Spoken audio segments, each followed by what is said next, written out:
Hey y'all, I'm Cyrus, and welcome to Civic Engagement Day. The first question on your mind is probably, what is civic engagement? Well, I have the definition. Civic engagement is any individual or group activity addressing issues of public concern. So this activity can range from volunteer work, participating in local elections, or a protest. The whole point of civic engagement is standing for what you believe in and showing a cause that you really support. That's the whole point. You can do it by yourself, but it's typically a lot stronger when you do it with the community.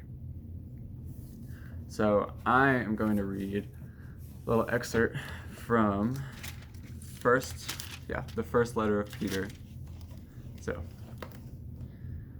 for the Lord's sake, accept the authority of every human institution, whether of the emperor as supreme, or of governors, as sent by him to punish those who do wrong and to praise those who do right. For it is God's will that by doing right you should silence the ignorance of the foolish. As servants of God, live as free people, yet do not use your freedom as a pretext for evil. Honor everyone, love the family of believers, fear God, honor the emperor. So, my general takeaway from that little excerpt was Peter is saying that you must respect your authority. Respect your authority and honor your leaders, of course. But when there is injustice and unfairness in their jurisdiction, we as the people, we have the power and the right to stand against them and support what we believe is right. If we have to, we have a president, and no matter who the president is, we have to honor him. He is our leader. That's how it is. But if we think something he's doing is unjust, we raise our voices. Simple as that.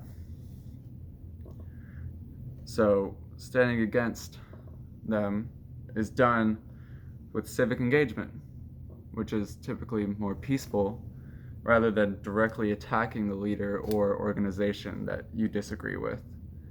So it's done in a non-harmful way, showing that we don't like what you're saying, we don't like what you're doing, rather than a full-on direct attack, which would probably not get you anywhere. So, now for the fun part, right? The activities of the day.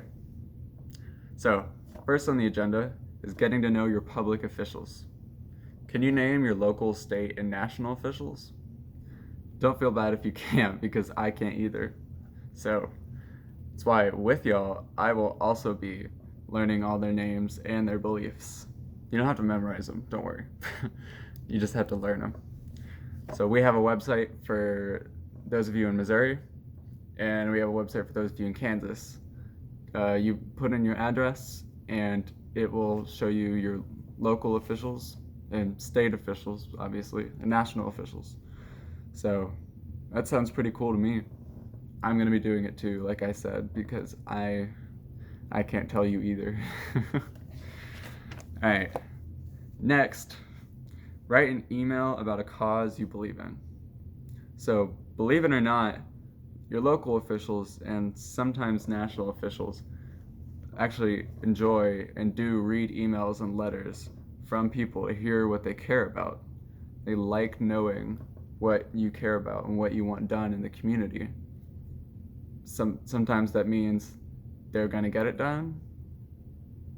May not always mean that, but it's worth a shot.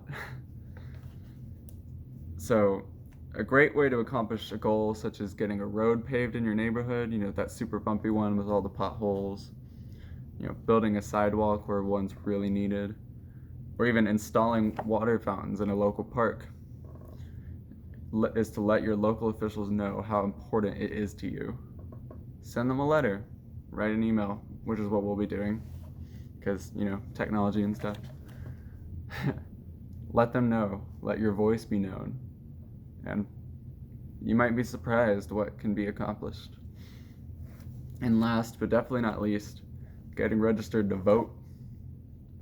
Voting is very important. Whether the election is super tiny or it's for the president, voting is what you gotta do. You might think, oh, I just have one little vote, it's not that important. Well, Missouri, I don't know about Kansas, but I at least know Missouri is a swing state, and your vote is pretty important. But no matter where you live, your vote is very important. No matter what, you should always vote. So we have a website for looking at registering for those of you in Missouri and those of you in Kansas. And if you're like me and you can't vote yet, we have websites with information on Missouri elections and information on Kansas elections. But what I'm going to do, and what I suggest you do, is research on how you can get involved without voting. There's plenty of stuff you can do without being able to vote. So you can still engage civically without being 18. And I think I'm going to try to get into that, because I definitely want to. So that's the rundown. Enjoy Civic Engagement Day. Bye.